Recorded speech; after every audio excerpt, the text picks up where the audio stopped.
Our story kicks off with a flashback to a rainy school field trip in the 80s. Two kids, shy boy John and bubbly girl Eve, bond under a park pavilion during a downpour.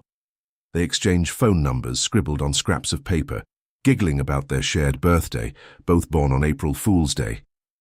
But the storm washes the ink away, and they're separated forever, or so it seems.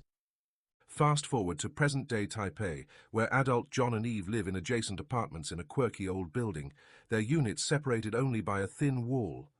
Unbeknownst to them, they're soulmates destined to reunite, if only they could stop turning in opposite directions.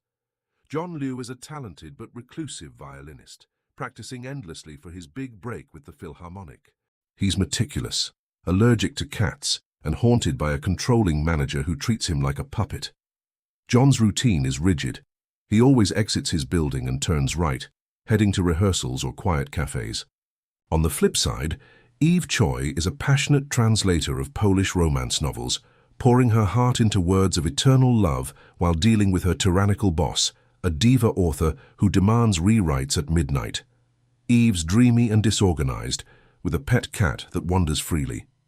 She always turns left out the door, leading her to parks and bookstores. Their lives mirror each other.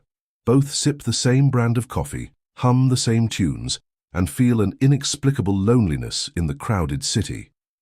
They even share the same doctor, the eccentric Doctor Who dispenses cryptic advice about fate while nursing his own crush on Eve's friend Ruby. The film's charm lies in the endless near misses. John and Eve's paths cross invisibly. She drops a book in the elevator just as he enters from the other side. He practices violin late at night, the melody seeping through the wall to soothe her insomnia. Her cat sneaks into his apartment, triggering allergies and chaos. One hilarious sequence has them both at a fountain in the park, John wishing for love, Eve tossing coins for the same, but a flock of pigeons blocks their view. Another time, they're on opposite sides of a revolving door at a hotel, spinning past each other. The city becomes a character itself, rainy streets, neon lights, and towering buildings that conspire to keep them apart. Flashbacks reveal their parallel heartbreaks. John lost his parents young, finding solace in music. Eve escaped a strict family, chasing poetic freedom. Their friends play matchmakers unwittingly.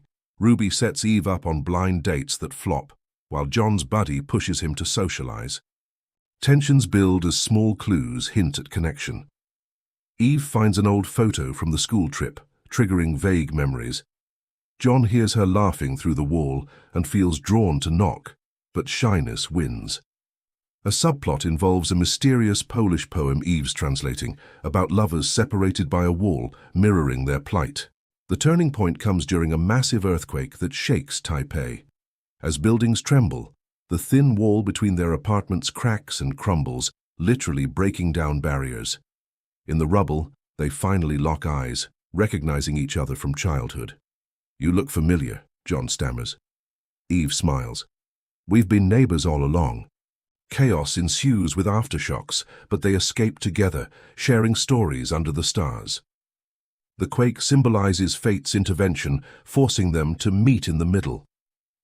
In the epilogue, John and Eve stroll hand in hand, no more wrong turns. John's orchestra debut features a piece inspired by her. Eve's book gets published with a dedication to him. Doctor Who and Ruby hook up in a comedic side romance. The film closes on a sunny park bench, the same one from their youth, where they laugh about how life kept them orbiting until the perfect collision.